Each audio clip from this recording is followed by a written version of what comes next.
디모데후서 2장 3절 말씀 읽겠습니다. 내가 그리스도 예수의 좋은 군사로 나와 함께 고난을 받을지니. 아멘. 다시 한번 읽겠습니다. 내가 그리스도 예수의 좋은 군사로 나와 함께 고난을 받을지니. 아멘.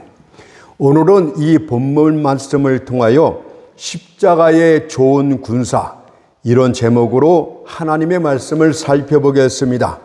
십자가의 좋은 군사. 100사람이면 100사람 모두 각자의 생각이 다릅니다. 기독교인이란 누구인가에 대한 견해도 마찬가지가 되겠습니다. 어떤 이는 고딕형 건물 안에서 정선된 음악에 맞춰 찬송 부르기를 좋아하는 종교적 멋쟁이들이 기독교인들이라 이렇게 말합니다. 또 다른 어떤 이는 설교 말씀을 잔치석상의 특별 요리로 생각하고 그 맛을 찾으러 다니는 영적 미식가들이다, 이렇게 비아냥거리기도 합니다. 하지만 바울은 기독교인을 군사로 묘사했습니다. 디모데후서 2장 3절을 보니까 내가 그리스도 예수의 좋은 군사로 나와 함께 고난을 받을지니. 그렇다면 군사는 어떤 사람입니까? 두 가지만 말씀드리겠습니다. 첫째로 군사는 다투고 싸우는 자입니다. 먼지와 연기, 피로 얼룩진 옷, 부러진 칼, 찌그러진 갑옷 등은 그가 실제적인 군사임을 나타내는 것입니다. 군사의 삶은 사치스러운 안일과는 거리가 멉니다. 한밤중 몹시 피곤한 그 시간에도 나팔 소리가 나면 전투에 임해야 합니다. 십자가 군사인 기독교인은 악한 세상이 하나님의 시온을 공격해 올 때 지키고 고수해야 될 의무가 있습니다. 원수들의 공격이 마치 화강한 바위를 향해 몰아대는 것처럼 흔들림이 없어야 됩니다. 한 사람이 쓰러지면 즉시 다른 사람이 그 공백을 채움으로써 적의 공격으로부터 철옹성같이 견고히 서 있어야 합니다. 또한 기독교인들은 공격할 때도 용감해야 합니다. 진군 명령의 위험은 어떤 것도 개의치 않고 각자 자기에게 주어진 임무를 영광스럽게 여겨야 합니다. 조롱하는 세상 앞에서 그리스도를 용감하게 증거할 수 있어야 합니다. 각자 맡은 위치에서 어떤 이는 설교 강단에서, 다른 이는 노동하는 작업장에서, 또 다른 어떤 이는 온갖 일터에서 주를 시인하고 그 뜻을 받들을 줄 알아야 합니다. 그러나 비록 우리가 지금 이 시간에 군사적인 용어나 자극적인 언어를 사용하고 있을지라도 우리는 사람들과 대항해서 싸우는 것이 결코 아닙니다. 우리는 혈과 육에 대한 싸움은 어떤 식으로든 반대합니다. 기독교인들은 대량 학살이라는 것을 가장 혐오스럽게 느껴야 합니다. 왜냐하면 마지막 때에 임할 주의 나라는 평강의 나라라고 말씀하셨기 때문입니다. 미가서 4장 3절 4절을 보십시오. 무리가 그 칼을 쳐서 보습을 만들고 창을 쳐서 낯을 만들 것이며 이 나라와 저 나라가 다시는 칼을 들고 서로 치지 아니하며 다시는 전쟁을 연습하지 아니하고 각 사람이 포도나무 아래와 자기 무화과 나무 아래 앉을 것이라고 말씀합니다. 요즘 자칭 기독교인들이라면서 나라와 나라의 전투를 우습게 생각하고 사람들을 죽이는 것을 아주 가볍게 생각하는데, 정말 그들이 참 그리스도인가를 한번 깊이 생각해 볼 필요도 있는 것입니다. 오직 십자가의 군사들이 싸울 대상은 정해져 있습니다. 정사와 권세와 죄악과 인류의 참상들과 공중 권세를 잡은 악한 영들과의 싸움이라고 명확하게 제시를 합니다. 에베소 6장 12절을 보니까 우리의 씨름은 혈과 육에 대한 것이 아니요 정사와 권세와 이 세상의 이 어둠의 세상 주관자들, 세상을 움직이면서 세상과 나라가 싸우게 만드는 영적 존재들을 말하고 있고 하늘에 있는 악의 영들에게 대함이라고 말씀하고 있습니다. 다음으로 군사는 자기 희생을 각오한 자들입니다. 자기 나라를 위해서 가슴을 노출시킨 자들입니다. 그는 상처를 입기도 하고 많은 수고도 해야 하며 무시무시한 상처를 입어 피를 흘려 쓰러지기도 합니다. 십자가 군사인 그리스도인들은 고난과 공고를 각오해야 하며 우리의 왕 예수 그리스도를 위하여 기꺼이 자기 목숨을 내어놓을 수 있어야 합니다. 그것을 누가복음 14장 26절 27절에서 말씀하셨어요. 무릇 내게 오는 자가 자기 부모와 처자와 형제와 자매와 및 자기 목숨까지 미워하지 아니하면 능히 나의 제자가 되지 못하고 누구든지 자기 십자가를 지고 나를 쫓지 않는 자도 능히 나의 제자가 되지 못하리라고 말씀하심으로써 하나님의 나라와 주님을 위해서 목숨까지 내어낼 각오가 되어 있는 자, 자기 십자가를 지고 주님을 따를 수 있는 자들이 참된 십자가의 군사라고 말씀하고 있습니다. 한 걸음 더 나아가서 바울은 디모데를 향해서 보통의 군사나 평범한 군사가 되라고 말하지 않습니다. 그를 향해서 십자가의 좋은 군사가 되라고 본문에서 명확하게 제시를 합니다.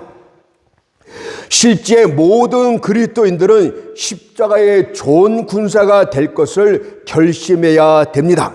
특히 이 말씀은 복음 전파 사역자들에게 실질적인 지침이 되어야 됩니다. 따라서 저는 모든 그리스도인들이 좋은 군사가 되어야 되지만 먼저 복음 사역자들이 좋은 사역자들이 될 수 있는 조건 4가지를 바울이 이야기하고 있는데 그것부터 잠깐 전하고 그리스도인들의 좋은 군사 내용을 살펴보고자 합니다.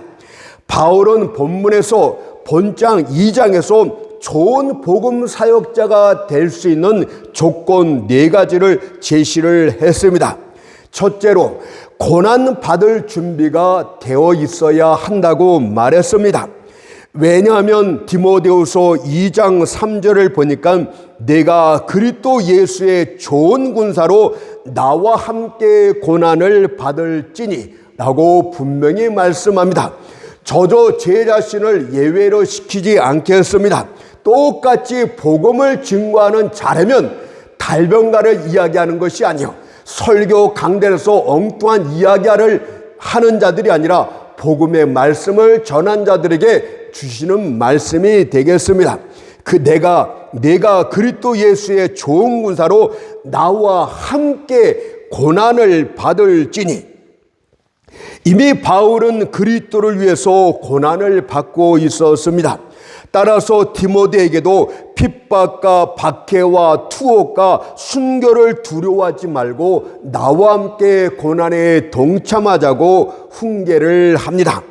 디모데를 향해서 용감한 자 중에서 가장 용감하고 최선을 다해 주를 섬기는 좋은 군사가 되라고 명합니다. 다윗에게는 많은 군사들이 있었는데 그 중에 첫 사무엘을 가장 뛰어난 용사로 여겼습니다. 디모데에게도 그런 첫 사무엘이 될 것을 요구하고 있는 것입니다. 그렇다면 다윗의 첫 사무엘들은 누굽니까? 다윗을 위해서 생명까지도 아낌없이 내어놓았던 자를 말합니다. 사무엘하 23장 17절을 보니까 이는 생명을 돌아보지 아니하고 갔던 사람들의 피니이다 하고 새 용사가 이런 일을 행하였더라고 말씀하고 있지 않습니까? 여러분들의 인생 전부를, 여러분들이 갖고 있는 모든 것을, 여러분들의 생명을 내놓을 각오가 되어 있는 자가 바로 십자가의 좋은 군사라고 말씀하고 있습니다. 두 번째는 주의 일에만 전념하라고 말씀을 합니다. 4절을 보십시오. 군사로 다니는 자는 자기 생활에 얽매이는 자가 하나도 없나니 이는 군사로 모집한 자를 기쁘게 하려 함이라고 말했습니다. 좋은 군사는 세상 일에 마음을 빼앗기거나 얽매여서는 안 된다고 말합니다. 이는 군사로 모집한 자인 대장 예수를 위한 일에만 전념함으로써 예수를 기쁘게 할 수 있는 자가 돼야 된다고 말씀을 합니다. 하지만 오늘날 보게 되면 목회를 하는 자들이 오만 잡다한 다른 일들을 겸하여 하고 있습니다. 과연 능력이 대단해서 그런 것인가? 저는 이렇게 되짚고 싶습니다. 하지만 본문에서 그리스도의 좋은 군사였던 자들 중에 복음 전파 외에 다른 일을 겸하여 한 자는 하나도 없다고 4절에서 말하고 있듯이 여러분들 자신을 돌아볼 수 있는 시간을 갖도록 합시다. 세 번째는 진리의 말씀을 옳게 분별하는 자가 되어야 된다고 합니다. 디모데후서 2장 15절을 보니까 내가 진리의 말씀을 옳게 분별하며 부끄러울 것이 없는 일꾼으로 인정된 자로 자신을 하나님 앞에 드리기를 힘쓰라 이렇게 말했어요. 그렇다면 항상 여러분은 성경 연구에 매진하고 있습니까? 진리의 고든자로서 구분자 옆에 놓을 때마다 그 삐뚤어짐을 분명히 짚어낼 수 있는 분별력을 이미 갖추었습니까? 여러분은 일주일 내내 설교 준비와 성경 연구로 힘을 다하고 있습니까? 그러나 만일 진리의 말씀을 옳게 분별하지 못하고 있다면, 성경 말씀을 옳게 이해하고 있지 못하고 있다면 여러분은 좋은 군사가 아니라 부끄러운 군사라고 말합니다. 성경을 옳게 분별치 못한다면 죄송하지만 설교단에 설지 않는 것이 주의 일을 돕는 것이라고 감히 말하겠습니다. 네 번째는 깨끗한 그릇이 되어야 한다고 합니다. 디모데후서 2장 21절을 보니까 누구든지 이런 것에서 자기를 깨끗하게 하면 귀 쓰는 그릇이 되어 거룩하고 주인의 쓰심에 합당하며 라고 말씀합니다. 요즘 너무나 많은 목사들이 돈 문제로 세상에 손가락질을 받고 있습니다. 성적인 문란함과 정력의 문제로 이런저런 부끄러운 죄들로 인해서 교회를 수치롭게 만들고 있습니다. 만일 목회자인 당신이 그런 유의 사람이라면 비록 큰 교회를 맡고 있다 할지라도 여러분은 절대 좋은 군사가 아닙니다. 오늘 이 네 가지를 먼저 생각해 보도록 하십시오. 저는 모든 그림들을 종합해서 말하기 전에 복음 사역자들이 좋은 군사가 될 네 가지를 오늘 바울이 말한 것 그대로 한번 살펴보았습니다. 이 네 가지에 한 가지도 빠져서는 안 되는 것입니다. 먼저 여러분들은 고난에 동참할 준비가 되어 있습니까? 그런 각오로서 이 일에 뛰어들었습니까? 두 번째는 주의 일에만 전념하겠다는 마음을 갖고 있습니까? 아니면 교회에서 장사꾼 노릇을 하고 있지는 않습니까? 세 번째는 진리의 말씀을 옳게 분별하고 있습니까? 구약과 신약에서 어떤 문제를 가져오든 간에 하나님의 복음의 진리를 옳게 분별하여 옳게 전하고 있습니까? 네 번째는 깨끗한 기릇으로 존재하고 있습니까? 성적 문란함이나 돈 문제로서 정력의 문제로서 부끄러움을 다가하고 있지는 않습니까? 여러분들 부족하다면 설거단에 설교하지 마십시오. 오늘 주님께서 좋은 군사, 복음 사역자에서 좋은 군사는 이 네 가지를 갖춰야 된다고 말씀하고 있고, 이런 자라면 이 시대에 쓰임받고도 남는 귀한 목회자가 되게 될 줄 믿습니다.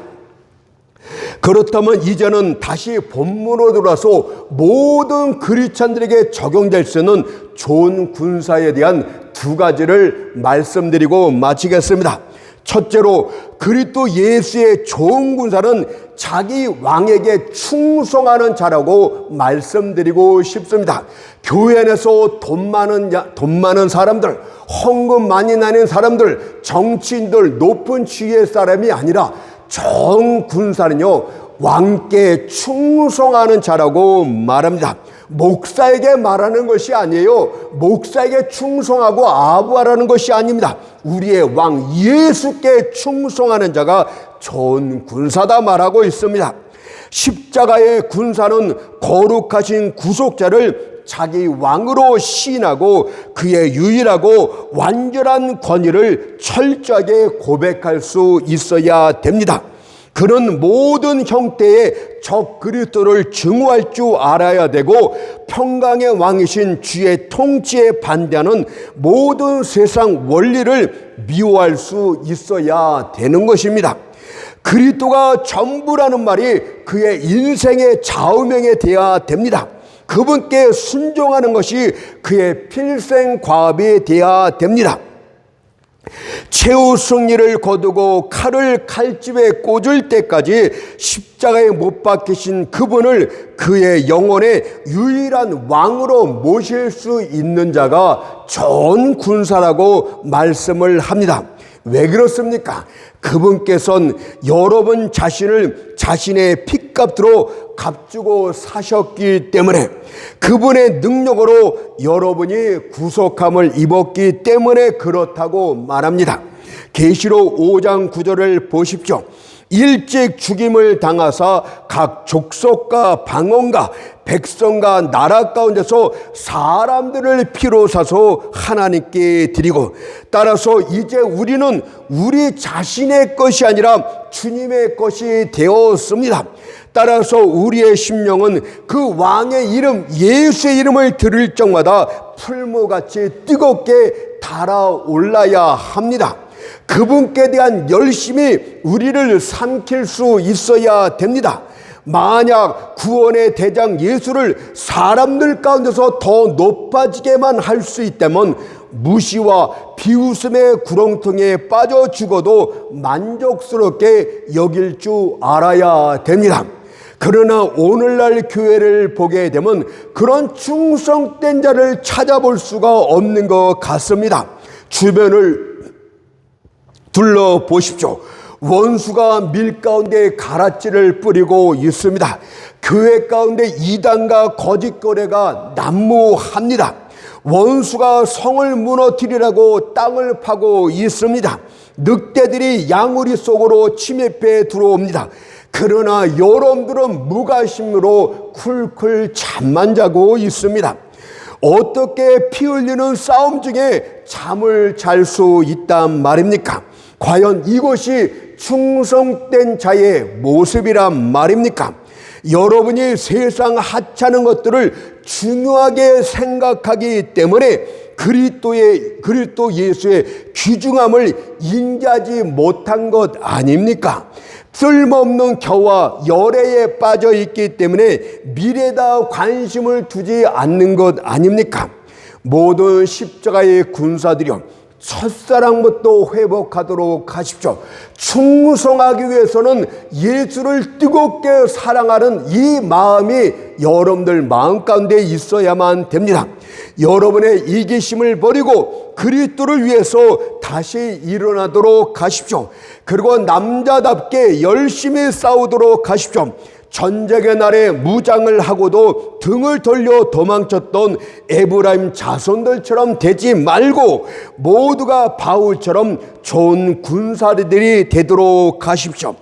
빌립보서 3장 7절 8절과 12, 13절이 그것입니다. 내가 그를 위하여 모든 것을 잃어버리고 배설물로 여김은 그리스도를 얻고 그 안에서 발견되려 함이니 오직 한 일, 즉 뒤에 있는 것은 잊어버리고 앞에 있는 것을 잡으려고 푯대를 향하여 그리스도 예수 안에서 하나님이 위에서 부르신 부름의 사랑을 위하여 쫓아가노라. 이것이 바로 충성된 자의 모습이 되겠습니다. 지금은 고난과 핍박 중에 있지만 예수께서 나를 부르셨으니 내가 좋은 군사로서 그 푯대를 향하여 끝까지 죽기까지 쫓아가겠다는 이 마음가짐이 좋은 군사라고 말했습니다. 두 번째는 예수 그리스도의 좋은 군사는 왕의 명령에 순종하는 것입니다. 충성과 순종, 이 두 가지가 전부라고 저는 말하고 싶어요. 군사는 지휘관의 전진 명령을 따르지 않고 자기 멋대로 행동해서는 안 됩니다. 따라서 저는 기도원을 따랐던 300인의 용사들이 좋은 군사의 순종의 모델이 되고 있다고 감히 말하고 싶습니다. 이들 300인의 용사들의 순종에 대해서는 아주 짧고 간결하게 묘사되어 있는데 사사기 8장 4절에서 비록 피곤하나 따르며, 기도원의 명령, 주의 명령이 있으니까 피곤하고 지치고 힘들지만은 그들은 끝까지 순종하며 따랐다. 비록 피곤하나 따르며, 이것이 바로 핵심 요지가 되겠습니다. 주의가 명하신 명령을 따르는데 아무리 힘들고 괴롭고 고난이 많을지라도, 그래서 지쳐 쓰러져 있을지라도 끝까지 따랐던 십자가의 좋은 군사들의 표본이 되겠습니다. 이들은 미디안 족속과의 전투를 위해 선발된 용사들입니다. 처음에는 3만 2천 명이 지원했으나 두려워하는 자 2만 2천 명을 돌려보냅니다. 사사기 7장 3절에 보니까 누구든지 두려워서 떠는 자여든 길앗 산에서 떠나 돌아가라 하라. 하나님께서 남은 10,000명도 많다 하시고 서두르는 자들을 다시 돌려보려고 남은 자는 300명 뿐이었습니다. 두 번의 시험 과정을 통해서 선발되었고 하나님의 명령에 따라서 선발되었다는 것은 하나님이 선택하셨다, 이 뜻이 되겠습니다. 하나님의 선택을 받은 300인의 용사들은 원수들을 박멸하기 위해 준비된 자들입니다. 이들은 주의 명령에 온전히 순종했던 자들이었습니다. 이들이 하나님이 함께 하심으로 미디안과의 전투에서 대승리를 거두었습니다. 한밤중에 항아리를 깨뜨리고 감췄던 횃불을 들고 나팔을 크게 불며 여호와의 칼이요 기도원의 칼이요라고 외쳤을 때 적들은 크게 놀라 혼비백산 도망쳤습니다. 이들 300인의 용사들은 도망치는 적들을 쫓아 그들을 진멸코자 했습니다. 그리고 이때부터 이들은 점점 피곤으로 지쳐갔습니다. 사람이란 본래 연약한 존재입니다. 아무리 강한 자라 할지라도 신속히 연약해져 아무것도 할 수 없게 됩니다.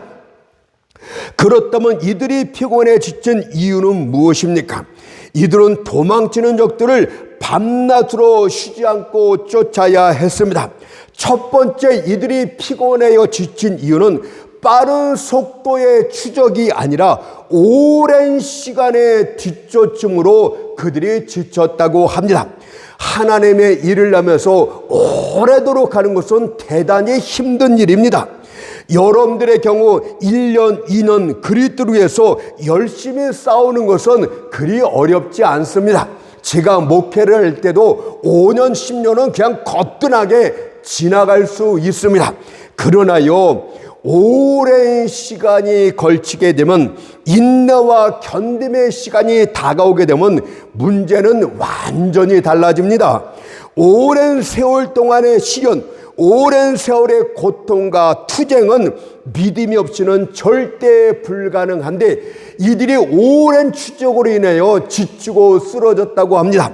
하나님의 목회자들이여, 여러분들이 오랫동안 목회를 했습니까? 제가 유튜브 보니까 5년, 10년에 들어서 나는 많이 했는데 아무 결실이 없어서 나는 포기했다. 여러분들 어린애 장난하고 있는 것입니다. 10년, 20년, 30년에도 그것은 끊임없이 쫓아가야 되는 일이라는 것을 알지 못하고 준비되지 못한 상태에서 시작하였기 때문에 바로 그런 것입니다. 또 어떤 이는 목회자 밑에서 충성을 되는데 쥐꼬리만한 사례비 때문에 그만두고 교회를 나왔다고 합니다. 참 웃겨요, 요새 사람들은. 여러분들 이들은요 왜 또 지친지 아십니까? 육신의 음식물을 전혀 공급받지 못했대요.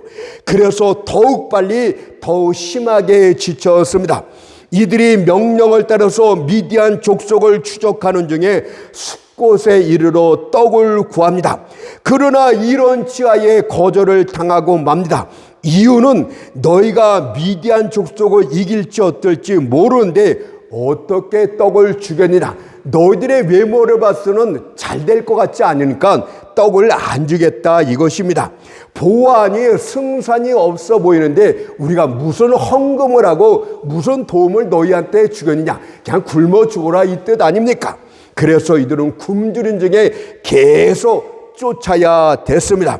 이들이 분유엘에 이르게 됩니다. 거기 사람들에게 또다시 배가 너무 고파 떡을 요구했지만 마찬가지로 거절을 당했습니다. 그러므로 특히 목회하는 여러분들이요, 여러분은 20년 30년 목회했지만 아직 뚜렷한 결과가 아무것도 없습니까? 그냥 쫓을 뿐입니까? 게다가 여러분을 위해서 떡을 주는 자도 없습니까? 오랫동안 복음 증거를 하였으나 영혼 결실이 없습니까? 여러분의 사역을 돕는 손길도 전혀 없습니까? 저도요 벌써 30년이 돼가고 있고 성도도 없으면서 저도 중노동도 노가다도 다 해봤어요. 신사복을 입고 일을 할 수 없던 상황이면 노동자 옷을 입고서 하십시오. 그래서 끊임없이 여러분들이 해야 될 도리는 하십시오. 여러분들이 병들어서 늙어서 일을 못할 지경이 되기 전까지는 끊임없이 하는 것이 사역자의 자세가 되겠습니다. 그런데 어찌 지치고 피곤하지 않을 수 있겠습니까? 이런 경우 대부분의 목사들은 이렇게 말합니다. 이제 우리는 할 만큼 했어. 더 이상 주의 일을 하는 것은 무의미한 일이야. 그러니 이제 그만두고 다른 사람이 개입해서 일을 계속하도록 하자. 이렇게 말들을 합니다. 저도 너무 지쳐서 그만할까 생각도 했어요. 근데 주님께서 강권주로 밀어붙였습니다. 그래서 또 죽으면 죽으리라고 또 이 복음 사역을 시작을 했던 것을 감히 말씀을 드리겠습니다. 저도 여러분들 이상으로 30년 넘게 이제 했어요. 여러분들 계속 하세요. 비록 피곤하나 뒤에 말이 무엇입니까? 이제 그만하자, 은퇴하자가 아니라 계속 따르며. 제가 67세인데요. 계속 이제부터 시작이라고 하나님이 말하니까 언제 갈지 아직 모르겠어요. 하나님은 내가 30년 동안 목회했는데 한 것도 아니라 이제 시작이다. 그러면 여러분들도 시작도 안 한 사람 있지 않겠습니까? 이들 300인의 용사들은 비록 피곤하나 따르며라고 했습니다. 이들이 계속 주의 일을 할 수 있었던 것은 하나님의 택하심의 은혜 때문이었다고 저는 생각을 했습니다. 여러분들 지원자 가운데서 두 번의 선발 절차를 거쳐서 하나님의 택함을 받은 자들이 300인의 용사입니다. 저는 목회자 중에 지원자는 많습니다. 그러나 하나님의 택함을 받은 목회자는 적다고 생각합니다. 이들이 대단히 피곤하고 지쳤지만 결심은 흔들리지 않았습니다. 이들은 여전히 앞으로 나아가져 있고 앞에 있는 원수들을 정복할 의지가 있었습니다. 왜 그랬을까요? 제 자신을 생각하니까 하나님의 택하신 주의 종들에게는 소망을 부어줘요. 먹을 거, 마실 거, 입을 거 아무것도 없고 미래가 보이지 않고 내일 길이 전혀 보이지 않지만 하나님이 소망을 부어주십니다. 무슨 소망이요? 그래, 주님께서 나를 부르셨으니 최후 승리는 내 것이라고 내 마음과 내 소망을 부어주십니다. 알파와 오메가가 되신 그분께서, 일을 시작하신 그분께서 마치지 않겠습니까? 우리를 택하신 주님께서 최후 승리를 주시지 않겠습니까? 이 소망의 마음 가운데 들어오기 때문에 지금 또다시 67세의 나이에 다시 처음부터 시작을 합니다. 고린전서 15장 57절에 보니까 우리 주 예수 그리스도로 말미암아 우리에게 이김을 주시는 하나님께라고 말하고 있지 않습니까? 그러므로 진리의 증거자 되신 여러분요, 진리를 증거함으로 많은 손실과 십자가를 경험하셨습니까? 몹시 지치고 피곤합니까? 그래서 내가 왜 이래야 하는가? 이 시대는 이미 썩을 대로 썩었다. 나 혼자 독불장군처럼 힘써봐야 무슨 소용이 있겠는가? 라고 하고 있습니까? 죄송하지만 부끄럽지만 이거 제 고백입니다. 제 고백이에요. 여러분들, 그러나 하나님의 소망을 보니까, 그래, 종교개혁도 두세 사람의 용감한 일꾼들에 의해서 이루어졌다면 이 시대를 변화시키는 것도 하나님의 택한 자 귀한 영들 두세 사람만 있어도 얼마든지 되어질 수 있다고 제 마음 가운데 소망을 부여해 주었습니다. 실패를 생각지 말고 하나님의 부르신 소망 중에 최후 승리를 바라보도록 하십시오. 우리는 최후 승리 때문에 좋은 군사가 되어야 합니다. 현재는 주의 일로 염려하고 고통하고 있지만 곧 여러분의 머리에도 면류관이 씌워질 것입니다. 싸움에서 수고한 그 손에 승리의 종려나무 가지가 들려지게 될 것입니다. 승리는 명약관화합니다. 그러니 돌아서겠다는 생각은 버리십시오. 다만 이런 믿음의 생각으로 끝까지 따르십시오. 그래, 비록 내가 수고함으로 성취한 것은 없지만은 그것은 내가 신경 쓸 일이 아니야. 나의 일은 그저 맡겨진 임무에 최선을 다하는 것이야. 결과는 하나님 앞에 맡기면 돼. 이것이 바로 믿음입니다. 결론을 맺겠습니다. 그러니 비록 피곤하나 주의 은혜 안에서 계속 따르는 기도의 300용사들처럼 되십시오.